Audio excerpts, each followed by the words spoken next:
Bom dia, galera. Esse é o terceiro episódio do podcast Nada Sei, nosso amado podcast, nosso podcast semanal que vai durar para sempre. Assim espero. Não é? Todo mundo tá orando em casa para que isso continue para sempre. Meu nome é Rogato e eu tô aqui com o nosso colega Gabriel Senna, que vai dar um oi. E aí, meu nome é Gabriel. Vamos começar sobre alguns filmes. Isso, hoje vai ser o dia dos filmes. Como eu disse, a gente vai sempre variar os temas.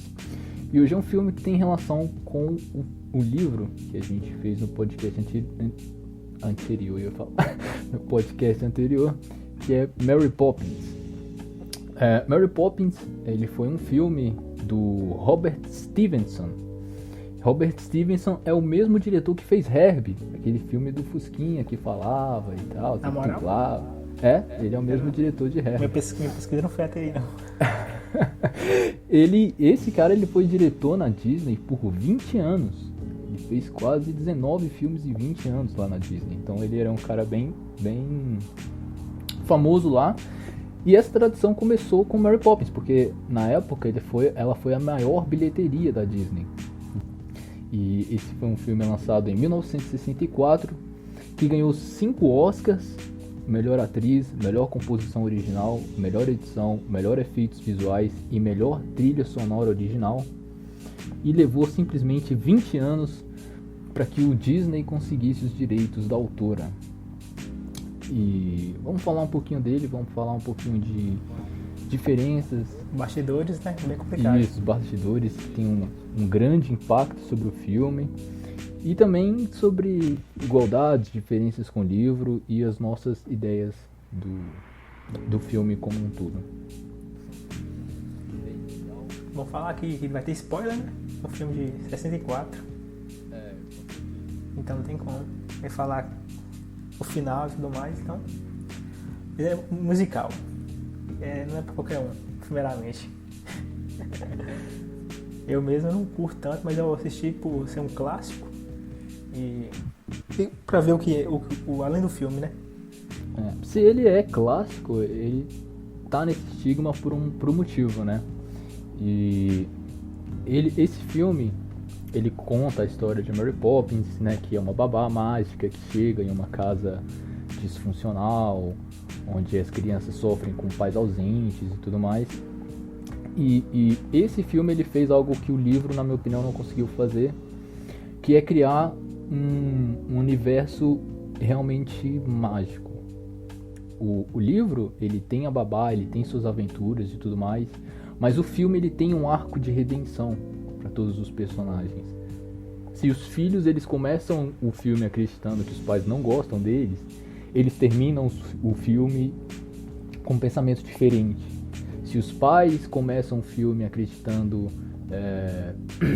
que a educação dos filhos tem que ser rígida e tem que ser na base da porrada, digamos assim, eles terminam o filme de uma forma muito mais sutil, muito mais carinhosa.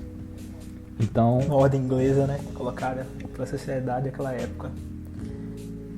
Da elite, né? Principalmente. exatamente.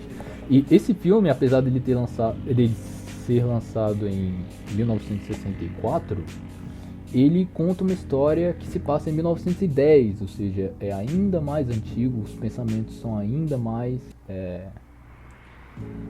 fechados em alguns termos, como nos direitos das mulheres, né? A Winnie Banks, a mãe das crianças no filme, ela tem uma aparência angelical, mas é muito submissa ao marido. Mas é uma feminista, uma sufragista que quer garantir às mulheres o direito ao voto. E por si só, na primeira década do século XX, era demais. Sendo sufragista, ela é colocada de forma extremamente caricata no filme, pois na época que rodou a produção, tinha uma crítica onde todo o movimento feminista era elitista, onde que as mulheres só estavam ali porque os maridos cuidavam da casa e ela tinha tempo suficiente para ficar brigando por direitos. Isso é uma imagem muito deturpada e errada das sufragistas da época. E que o filme passou adiante, né? Imagina o desserviço que ele fez para a sociedade feminista. Eu confesso que eu fiquei muito confuso se era um papel propagandista ou se era realmente uma sátira. Eu fiquei muito confuso com isso, porque existe um musical de enaltação a sufragistas, e um dos versos da música é: as nossas netas terão orgulho de nós. Mas ao mesmo tempo, a ausência dela da casa, dos deveres da casa, tudo é posto sobre o fato dela ser uma sufragista. Então, tipo assim, ela não cuida das crianças, por quê? Porque ela está em uma luta das sufragistas. Ela permite que a casa vire uma desordem, por quê? Porque ela está ocupada com as sufragistas. Então, tipo assim, ao mesmo tempo que tem uma canção de exaltação, existe uma culpa jogada nela porque ela é uma sufragista e ela nunca está em casa, e ao mesmo tempo, quando o pai chega em casa, ela é totalmente submissa. Inclusive, tem uma cena onde o Mr. Banks fala que ela conta que as crianças fugiram novamente, que eles precisam de uma nova babá, porque Kate e Nana também deixou eles. E ele chega e fala: não, essa tarefa de escolher uma nova babá precisa de alguém com julgamento equilibrado, alguém inteligente. Você não vai fazer, deixa que eu faço. Aí ela chega e fala: nossa, grande ideia. Então, tipo assim, acabou de te chamar de idiota e você aceitou, tá ligado? E logo uma personagem que não devia ter esse comportamento, né? Sendo uma sufragista, né? E tipo, quando o filme mostra que a casa é um caos, porque o pai vive no trabalho, não tem tempo com as crianças. E a mãe tem pouco tempo com as crianças porque tem uma luta na política, né, para mudar os direitos. Só que a culpa cai mais na mãe que no pai. E só isso já mostra como o filme Mary Poppins é antifeminista.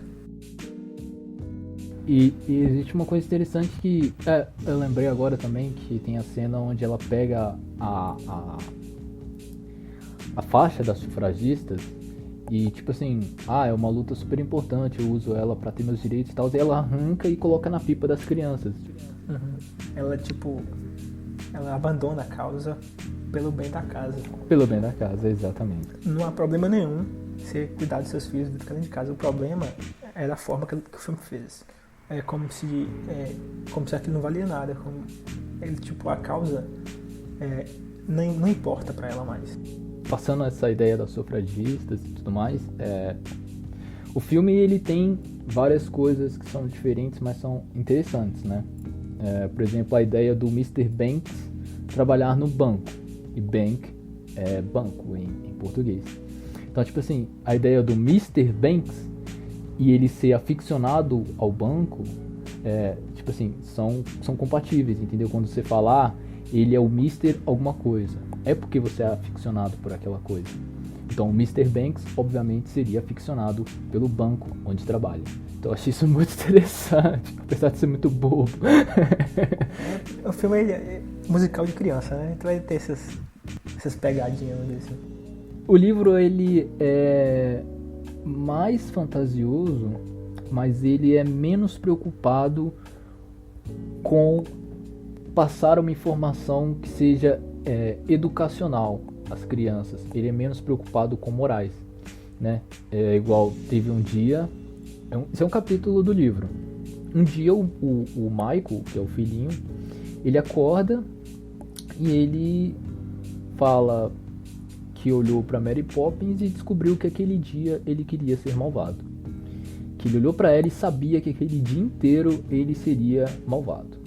Então, tipo assim, ele chuta a cozinheira, ele faz a doméstica derrubar a água que estava levando pro Sr. Banks se barbear, ele derruba o jardineiro no chão, amarra o cachorro da vizinha na grade, ele faz um monte de coisa. E, tipo assim, no final do dia, a Mary Poppins, ela deixa uma bússola mágica lá em cima da mesa e fala pra ele não mexer. Só que ela vai embora, deixa ele a bússola mágica, entendeu? Então, tipo, é óbvio que ele vai mexer. E aí, animais selvagens são transportados pro quarto e vão atacar ele. Aí ele grita assustado pela Mary Poppins e ela aparece, e ele aparece deitado na cama já do lado dela, como se tipo, tudo tivesse sido um sonho. E ele olha pra ela, ela tá com um copo de leite na mão e literalmente ele fala isso: hoje eu fui tão malvado, mas mesmo assim me sinto tão bem. Então tipo assim, isso é uma coisa que você nunca veria num filme da Disney, pela preocupação educacional que eles têm, pela vocação educacional. E o livro não tem nada disso. A mãe começa e termina o livro ausente, a ausência dela não é explicada, e o pai igualmente, entendeu? Tem uma cena onde eles vão tomar chá com o pai no centro, mas tipo, um livro de 12 capítulos, eles só aparecem no primeiro e no último. Então... Mas a Disney sempre teve essa preocupação, né? De colocar uma mitologia certinha. Até hoje, o filme da Marvel, ninguém morre naquela saga. Morre e volta e os filmes mais assim, mais obscuros são que realmente um personagem morre, só que de 21. E outras diferenças que tem em relação ao livro e ao filme é que o Bert, ele é alçado a papel principal, papel de protagonista. O Bert, ele não aparece, que é o papel do Dick Van Dyke, ele não aparece em muitas das cenas que ele tá. Aquela visita ao tio, onde todo mundo começa a flutuar, aquela cena no livro ele não está, ele foi inserido ali, entendeu? E o resto da história todo inventado, onde ele é essencial como para dar conselhos às crianças, de que o pai delas também precisa de ajuda, que elas também precisam ser pacientes com ele e tal. As crianças, elas foram reduzidas a 2 e no livro elas são 4. Provavelmente a autora ficou muito feliz com essas transformações que fez pro filme ficar adequado, né? Então, vamos falar da autora. A Disney, ou o Disney, ele começou a negociar com a Pamela Travers em 1938. E só em 1958 ele conseguiu um acordo verbal com ela de que ela cederia os direitos de imagem. E ela tinha 2 condições: sem animações. Possível sem animações, um livro de fantasia. Não, sem animações e sem músicas. Você vê que não deu certo. E aí em 1961 ela se reuniu com o Disney e ela passou efetivamente os direitos para ele. Então existe um filme chamado Saving Mr. Banks que ele conta bem essa negociação.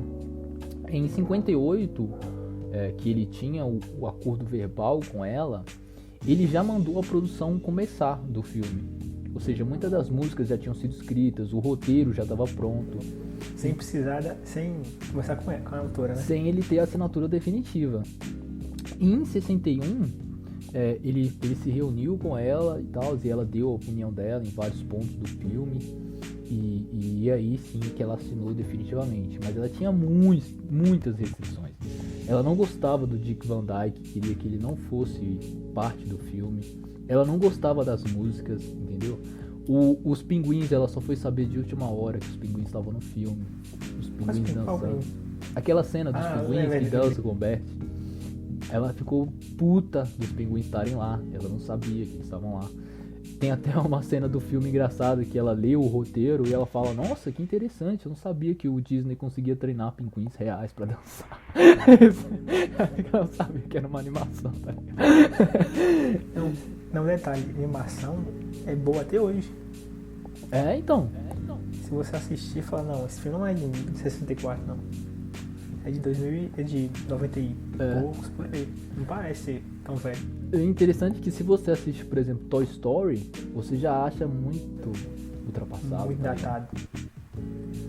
O primeiro, né? Eu também assisti tem pouco tempo, uma parte. Eu também achei um pouco meio datado a animação. Demais. Envelheceu muito mal o Toy Story. E aí, o que fez a autora assinar definitivamente em 1961 os direitos foi uma crise financeira muito forte que ela passava. E o Disney, obviamente, se aproveitou disso. ela ficou também com uma parte da bilheteria, 5% da bilheteria seria pra ela. E isso, tipo assim, foi o que garantiu praticamente a estabilidade financeira dela pro resto da vida. Mas é uma sacanagem o Disney fazer isso, né, com ela. Aí você tira, né, um filme antifeminista e ter uma autora como mulher, ter sua obra totalmente modificada para passar o gosto do dono da empresa, vamos dizer assim, da produtora, do Disney. E aí entra o tema que eu acho que é o mais interessante nesse ponto. Por quê? Aliás, qual que seria mais válido? O que pesa mais na balança? Uma produtora que não respeita as ideias do autor, joga todas elas no lixo, entendeu? Detalhe, até hoje a Disney não respeita. Até hoje. Aconteceu a mesma coisa com Star Wars, né, o novo? Sim, com o George Lucas, com a nova trilogia. Mas vamos supor que ela faça algo maior. Por exemplo, o Harry Potter. A Warner... Harry Potter era famoso, mas depois dos filmes da Warner, estourou de vez, entendeu? Então, tipo assim... E eles foram fiéis. Vamos dar isso a eles. Eles foram fiéis. Mas vamos supor... Vamos supor que uma produtora pegue um filme e faça dele algo maior, faça ele explodir, só que com uma visão totalmente distinta da obra e contrária até o que o próprio autor defendia. Que pesa mais? Isso ou você respeitar as ideias do autor e tipo assim, se abdicar de fazer o filme e deixar com que o universo seja ali só dos livros e que a fama dele seja só, digamos assim, nacional. Igual Mary Poppins era algo nacional.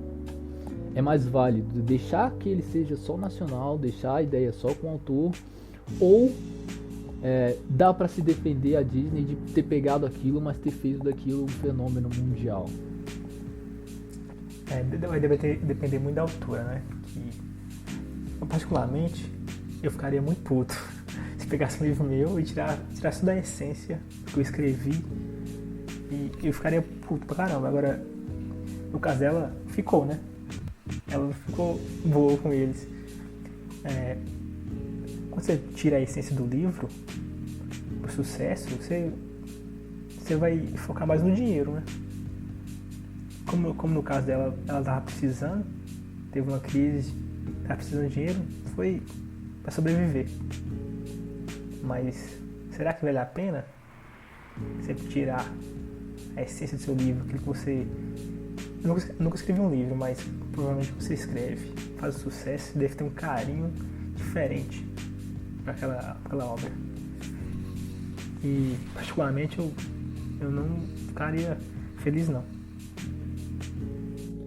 Pois é. Porque, tipo assim, eu não sei. Porque é dinheiro, né, velho? Não é pelo dinheiro. É porque ele tornou Mary Poppins imortal. Tá entendendo? Eu li o livro por causa do filme. Não foi o contrário, entendeu? É verdade. Igual o Senhor dos Anéis. O livro já tinha feito muito mais sucesso antes. O filme só complementou o sucesso que teve nos livros. Sim, mas por exemplo, daqui a 10 anos depois do lançamento, as pessoas já começam a conhecer o livro pelo filme. Entendeu? Tipo, o Clube da Luta eu conheci pelo filme, Na Natureza Selvagem eu conheci pelo filme. Foram livros que fizeram muito sucesso, mas depois do hype do livro, é o filme que tem a capacidade de te prender e te pegar de volta, tá ligado? As duas mídias duram bastante. Sim, mas o cinema é muito mais latente que os livros, entendeu? Então, tipo assim, se você pesquisar clássicos da literatura mundial, Mary Poppins vai estar, sei lá, nos 2000. Nem aparece. Ele nem aparece. Entendeu? Agora, se você pesquisar clássicos do cinema mundial, o filme Mary Poppins já tá lá em cima, entendeu? Mas, tipo assim... No mínimo, top 100. Entendeu? Então, tipo assim... O que é mais válido, tá ligado? O que eu escolheria se eu vendesse um livro meu, visse que o filme tá totalmente diferente, mas eu pensasse, putz, isso aqui pode ser muito sucesso. Minha chance de eternizar minha obra. Outra mídia. Pode ser que vale a pena. Você tá entendendo? E tipo assim, essa relação até atrapalhou, ela queria fazer uma sequência do filme. Ela pensou em fazer uma sequência do filme. E o Michael Jackson estaria nessa sequência. Ela queria o Michael Jackson na sequência. Só que quando ela foi oferecer pra Disney, com o roteiro e tudo, a Disney teve a mesma postura que ela teve. A Disney colocou tanto empecilho, que a produção do filme nunca saiu, tá ligado? Então, tipo assim, se ela tivesse deixado os caras correrem soltos, talvez eles oferecessem uma sequência pra ela, tá ligado? E ela poderia fazer o que ela sempre quis. Dar uma volta por cima, fazendo a sua essência no próximo filme. Exatamente. Então é muito complicado, velho. Mas será que eles iam deixar ela fazer algo dela no próximo filme? Se não ir no primeiro, ela nem... E essa é uma... Nem mexer em nada. Essa é uma questão que nunca será respondida. Acho muito difícil. E já que o filme já responde isso, né? E uma coisa que tá no filme Saving Mr. Banks, que eu também achei interessante, é sobre como, e é claro que eu não sei se isso é verdade, mas o filme também foi baseado em uma biografia da autora, que é como o Walt Disney ele usou a questão do pai da autora para convencê-la a ceder os direitos, né? Porque ele disse que havia entendido que o livro não era sobre as crianças em si, era sobre os pais, era sobre ser uma redenção aos pais. Aliás, não que o livro não era isso, mas que o livro precisava disso também. E ela... No filme, na verdade, o problema não é as crianças, né? São os pais. Exatamente. E a Pamela Lyndon Travers, isso é um pseudônimo. Travers era o sobrenome do pai dela. Ela, na verdade, chama Ellen Lyndon Goff. Então ela era muito apaixonada pelo pai, só que o pai morreu quando ela tinha 7 anos. E ela foi recebida por uma tia dela, junto com a mãe. E essa tia tinha essa personalidade rígida que a Mary Poppins apresenta nos livros. Então, tipo assim, o Walt Disney, ele disse, vamos fazer um filme sobre esse pai.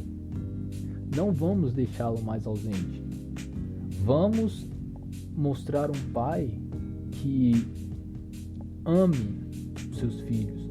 Vamos mostrar um pai que quando as crianças verem ele soltando pipa, elas vão querer soltar pipa com os pais delas. Entendeu? Vamos mostrar um filme inspirador sobre a paternidade. E engraçado que no filme o problema não são as crianças, né? São os pais, e cada um tem vamos dizer assim, sua lição, né? O pai leva as crianças no banco para ensinar o que é a vida de um trabalhador e papá, PP, e dá uma confusão lá, né? As moedas, e acaba sendo demitido. E no final do filme ele volta com o emprego. Tipo assim, o pai aprendeu em menos de um dia. Tipo assim, não tem noção nenhuma aquele ensinamento que o pai sofreu. Ele praticamente ficou uma noite sem desempregado. Bom, esperemos que quando ele chegar em casa ele não coloque as crianças pra dormir às 6 horas, né? Igual ele fala, ele cata lá. Às 6 horas eu entro em casa, às 6h05 eu boto as crianças pra dormir. Vamos supor que as crianças comecem a dormir 8 horas e que ele brinque com elas, pelo menos. Mas é um filme interessante, velho. No final de tudo, é no mínimo interessante.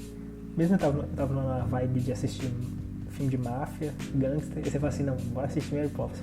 Dá uma quebrada. Não, mas é legal. Mesmo as musiquinhas... São chatos pra caralho, mas outras grudam na sua cabeça. E teve uma música que ficou nas listas mais escutadas na época. Não sei qual foi, eu acho que é aquela que tem um nome gigantesco, sabe? Mas igual a Tim Tim Tiri, Tim Tim Tiru, ela que ganhou o Oscar de melhor composição original. Tim Tim Tiri, Tim Tim Tiri, Tim Tim Tiri. Canta não. Não, mas ela é legal. A música inicial que o Bert começa a cantar. Sim, essa é boa. Essa que eu falei que foi na cabeça. E o Dick Van Dyke, ele nunca tinha feito aulas de dança até fazer o filme. Você acredita? O cara dança pra caralho, meu irmão, tá doido? Não, e a atriz, a Mary Poppins, ela fez A Noviça Rebelde, né? E esse foi o primeiro filme dela. Uhum. Antes era só teatro. Esse foi o filme de estreia. E ela ganhou o Oscar de melhor atriz por ele. Fraca, né? Começou devagar. E ela, a Julie Andrews, ela não tinha aceitado o papel de Mary Poppins porque ela estava esperando ser chamada para outro filme. E esse outro filme ele foi protagonizado pela Katharine Hepburn, que era uma atriz muito famosa nessa época. Ou seja, ela foi trocada pela Katharine, aí que ela aceitou a Mary Poppins. Ela queria fazer o outro filme. E ela ganhou o Oscar e a Katharine nem indicada foi, tá ligado? Então ela chegou ao ponto de agradecer lá o diretor de elenco de não escalar ela. E por ela ter feito o Mary Poppins. Ficou até uma rixa, né, entre as duas atrizes, só que essa rixa não existia. Elas eram amigas, mas tipo eram rivais, né, ao mesmo tempo. Tem aqueles vizinhos da família Banks, né? Tem dois marinheiros. É muito fantasioso que os caras, tipo assim, eles já estão velhos, aposentados, e tem uma casa com telhado, igual um navio, fica tirando. Pode ser que eu pensei assim, o filme passa depois de 2 guerras, né? Pode retratar, sei lá, um pós-traumático que o soldado sofria depois da guerra. Os caras não, mesmo depois de aposentados, eles não conseguem largar a profissão. Os veteranos de guerra. E aquele personagem ele existe de verdade no livro, o Almirante Boone. E a casa dele realmente é em formato de navio. Mas todas aquelas passagens são inventadas do filme. Uma coisa que eu acho muito interessante de filme de musical, por mais que, tipo assim, eu não gosto muito da parte das músicas, mas todo o resto eu gosto. Só que até que musicais de antigamente eu gosto mais, tipo Singing in the Rain. Pô, Singing in the Rain tem umas músicas cabulosas, né? Além de Singing in the Rain, tem Good Morning, Good Morning, Good Morning. É desse filme. E é sensacional a cena, tá ligado? Enfim, uma coisa que eu gosto é que os atores todos são muito atléticos, tá ligado? O Dick Van Dyke, pô, aquele cara é surreal, velho. E toda a cena dele não é normal. Toda a cena dele tem uma acrobacia ou uma comédia física muito foda. Os caras são muito bem preparados. E uma outra coisa é que o jeito de passar uma cena dramática é diferente, né? Tipo, igual aquela cena dos meninos no banco, com os velhinhos todos em cima deles, querendo que eles paguem dinheiro. Aquele velhinho é o Dick Van Dyke, você percebeu, né? É o mesmo cara do Bert. Só que, tipo, você se sente agoniado. Só que ao mesmo tempo, você ri do cara fazendo aquelas caretas, aqueles malabarismos. Então, o jeito de passar o drama é diferente, né? Tipo, até o momento do drama tem humor e tem leveza. É um filme clássico, né? Clássico não se torna clássico à toa. Acho que o grande mérito desse filme foi tratar as coisas com leveza, né? Ele entendeu que as morais passadas não precisavam ser tratadas como drama. e nem precisavam gerar transtorno aos personagens. Tudo é tratado com humor, com danças. Mesmo os momentos tensos duram pouco e são seguidos de malabarismos e tal, de brincadeiras por parte dos atores, que são maravilhosos. E eu acho que isso faz ele um clássico porque foi adorado pelas crianças da época, por ser muito engraçado e ter muito entretenimento. E é adorado ao longo do tempo, tendo, acho que inclusive 100% de avaliação no Rotten Tomatoes, porque se a gente se despir do criticismo, se a gente entender que a gente não é o público-alvo, que a gente está assistindo esse filme 40 anos, mais de 40 anos depois do seu lançamento, a gente percebe que eles usaram o máximo de cuidado, de afinco na produção do filme, né? E é divertido.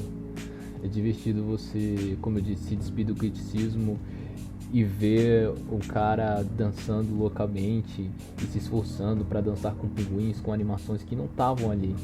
E ele dá um show, entendeu? E sai tudo muito natural, muito engraçado. A gente assiste e percebe a leveza do filme, né?